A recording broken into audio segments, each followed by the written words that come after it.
Hi, I'm Dr. Lorne Hammond, and we are in the collections of the Royal British Columbia Museum, which belong to the people of British Columbia. And I'm going to talk to you today about a piece of presentation silver in our silver collection, a silver tray. And why would a silver tray be of historical interest? It actually has a pretty tragic history. In 1864, a wagon road was being forced through the territory of the Chilcotin people, and warfare erupted. The events of the Chilcotin War left deep wounds for the Chilcotin's people. It left a belief that you could not trust the word of government, you could not trust the courts or the police.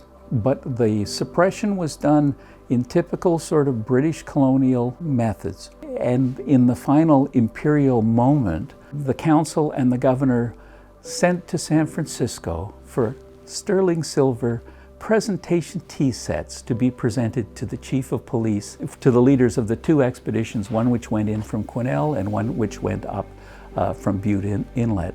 Somewhere in the 1870s or so, Chartres Breu died, and his family was able to buy the tray at his estate auction, and they took it to England. It returned to the province in the 1930s, was later donated, and has been sitting in our silver collection for decades. I've looked at that tray as a curator and went, it's a tray in recognition for the suppression of the insurrection of the Chilcotin Indians. That's kind of what it says right on the tray. And I said, this is something from our colonial past that I can't put out at this moment. I later learned from His Honor Stephen Point that he'd been presented with a talking staff carved with the images of the chiefs and given to him to display at Government House until justice was done.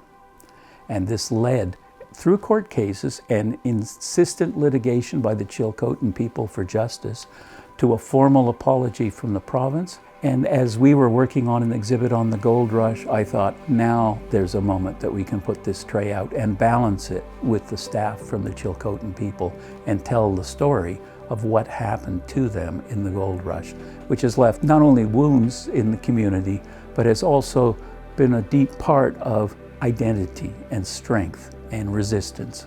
And the Chilcotin people today have control over their resources and lands. And the meaning of this tray, and as a museum professional, I find this really interesting. It's just a tray.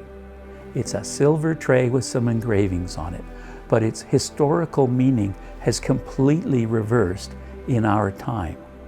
And I find it very interesting when an object keeps changing its meanings. When it was given, it was a thank you for a job well done for a colonial government. It became an offensive statement about injustice, and now it becomes a reflection of looking back on our past and where we are today.